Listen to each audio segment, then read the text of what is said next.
What is up, guys? It is just after noon on a Monday.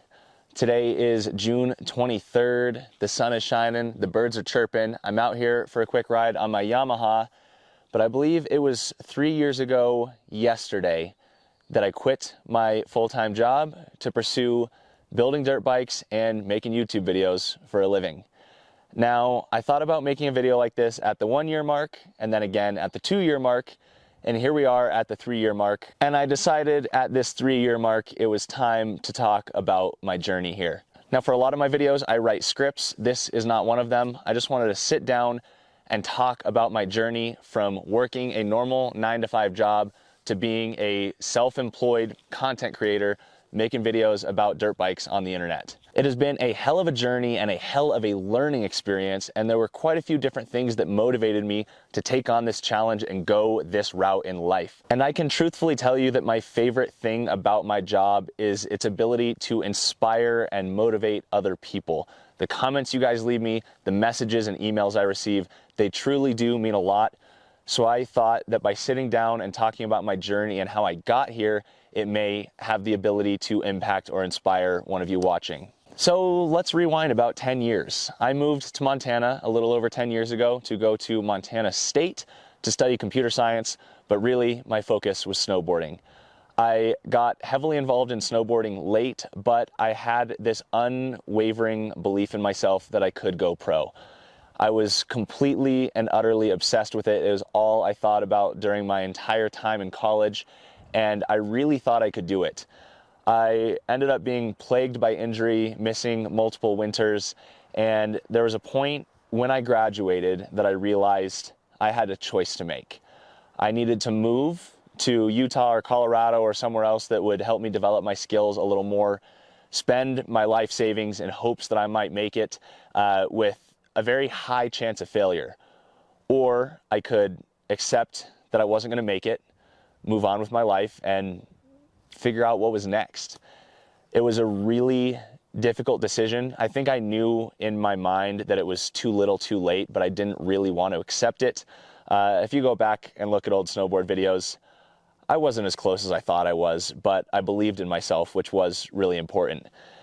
At the end of the day, I remember calling my mom driving home one day and telling her, that's it. I can't pursue this anymore. I know I'm not going to make it.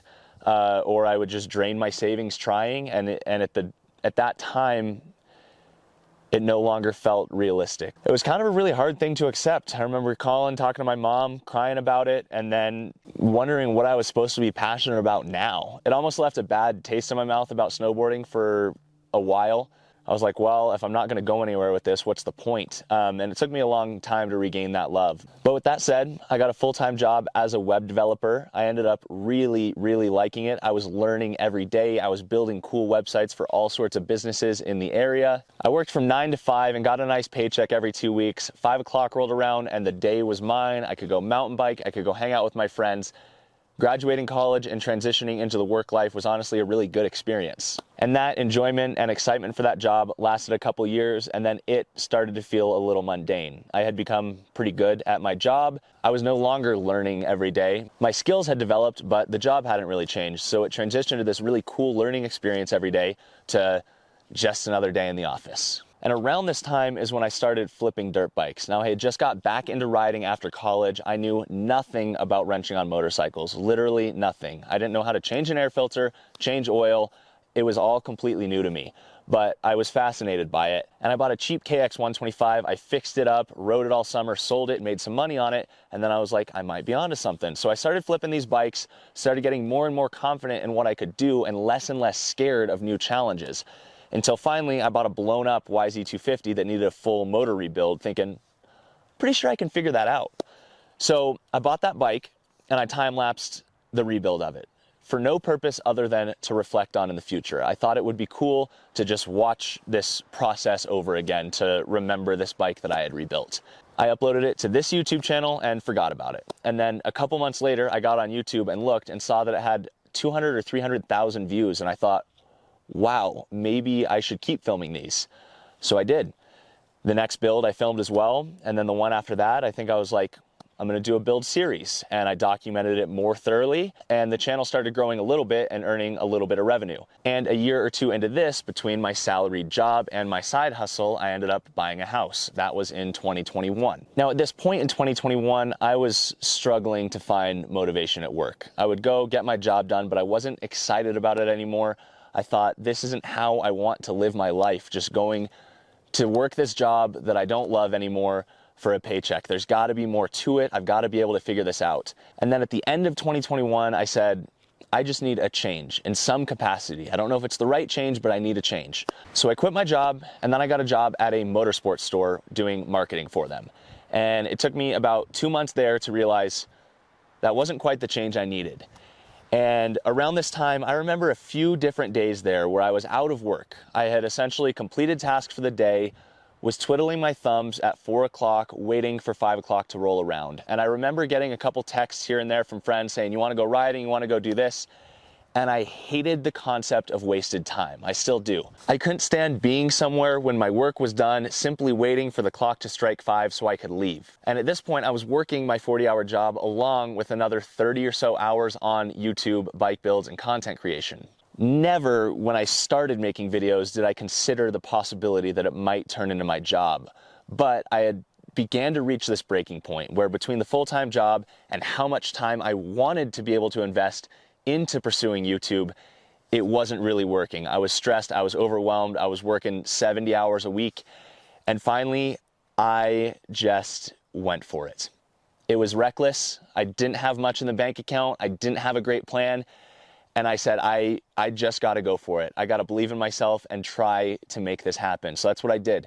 I put in my 2 weeks notice at work. I had a dangerously low bank account, and I said, I'm gonna figure out how to do this. Now, as a person with web development skills, that really was my fallback. I had some private clients and I had some jobs I could do as a source of income now on the side to feel like I wasn't completely drowning and putting all of my eggs in one basket all at once. When I quit my job, I did tell my dad I was going to start my own web development business, which I halfway believed because YouTube and building bikes just wasn't far enough along yet for it to make sense and be sustainable. And I'll be super honest, the first 6 months or so was really hard. I went from having a boss, being told, here's your task list, all you have to do is complete said task list, to being my own boss for the first time.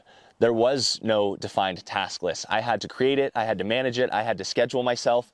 And I remember in the early months, a lot of days where I just wouldn't get anything done because I was looking at so many different things that I didn't know how to break it down, that I was so overwhelmed that instead of doing one thing at a time, I just did nothing. And like I said a minute ago, a big reason of why I wanted to be my own boss was the freedom. I didn't like being stuck somewhere or wasting time, but something else I struggled with when I went out on my own was deciding when it was appropriate to say yes and no to things. By creating my own schedule, when someone would invite me on a dirt bike ride, I almost felt guilty to say yes, thinking, no, I need to work, I need to make this happen, I need to make money. And probably that first year was pretty stressful. I stressed about money every month. I have a spreadsheet where I show what's coming in and what's going out, and it would get dangerously close to zero pretty often, but it never did. Now, I will say I was super, super fortunate in having my family backing me. My parents and my siblings had told me, hey, we're proud of you for going for this. If it doesn't work out or you're ever stuck, we're here. So while I knew that I had that resource and that's not something that everybody has, it really made me work harder because I think my biggest goal at that point was to not have to use the resource. I obviously took great comfort and appreciation of my family and knowing that I wasn't going to go hungry or not be able to pay my mortgage if it didn't work out, but I wanted to do everything in my power to make sure I did not have to ask them for help. And I can proudly say 3 years later, I never did. So it took about that first year to begin having some level of confidence in myself. I think about that 1 year mark, I was realizing how much I had stressed every month and how I hadn't ran out of money and things were trending upwards and going in the right direction and everything was working. My channel was growing. People were enjoying the builds. I had new ideas and things were developing. So at about that 1 year mark, my stress levels went down a lot and I began to believe in myself. I will also say when I first quit my job and I would talk to people who would ask, what do you do for a living? It was almost with shame. I would say, oh, I make YouTube videos about dirt bikes. And it's taken me a long time to be able to puff my chest out and say with confidence, you know, I create content about dirt bikes on the internet that inspires people to learn to wrench on their own things, to learn to ride, to go racing. And when I started making these videos, I had no idea the impact they could have. And like I said, that has become by far my favorite part of this job. And when I reflect back to wanting to be a pro snowboarder, it was all about me. It was really a selfish goal, and I don't mean that in a bad way at all. I think to some degree, being a professional or high-level athlete in any capacity is selfish. It's about you. And while that's not a negative, as athletes also obviously have the power to inspire and motivate other people, sometimes I think about what my life would have been like as a pro snowboarder and what my contribution to the world would have been. And I sit down and realize that where my life is taking me now is so much more valuable. This whole transition in my life has kind of allowed me to sit down and think a lot about purpose, what you bring to society, what the meaning of life is. So as this is all developed, my personal goals with this are freedom and happiness, but what I really want to make sure that gets accomplished by making these videos, putting content on the internet, doing bike giveaways, is to enhance other people's lives in some way. I also get asked pretty frequently, oh, well, what's next? Where do you go from here? And I usually just say, I don't know. The track and development and how this has evolved over the last 3 years has continued in a way that I've been happy with. It continues to present new opportunities. I continue to have new ideas. And at the end of the day, I'm happy, which has been my biggest goal. So should that ever change, I will make another change. But this entire leap into going off on my own has proven to me that I can do it. Whether I make YouTube videos for the next 10 years or go into a completely different field, it's given me the confidence to say, hey, you can do this. You can go for it. Don't be scared. Put your head down and find a way to make it happen. I also have plenty of people tell me how lucky I am to do what I do, and I agree wholeheartedly. But it doesn't come without hard work. But yes, I also get to build badass dirt bikes. People get to win them. I get to put smiles on people's faces. I get to go riding as part of my job. It is incredible. And I am so fortunate and grateful to be in this position. But I think the fact that it hasn't happened overnight and it came with a lot of stress and hard work needs to be noted. I get emails from kids saying, I want to build a bike. Can you sponsor me?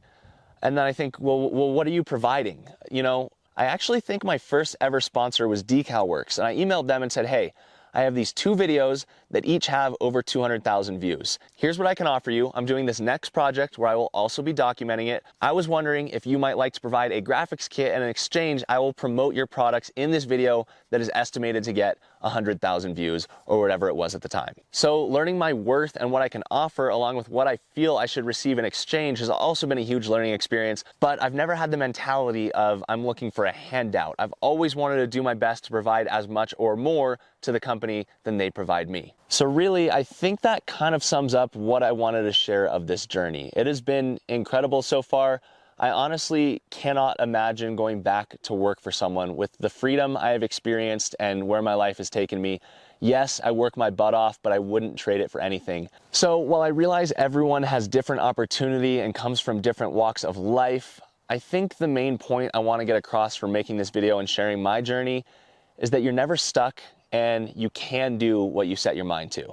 I think a lot of people in general are too complacent or too scared to make changes that are risky. But I also think a lot of people in this world aren't truly happy and might have an idea of how they could attain that happiness, but are afraid or nervous or too lazy to take whatever leap is required to make that happen. I also think the idea of job security should just be erased from your brain, because anyone can get fired at any time, anyone can quit at any time.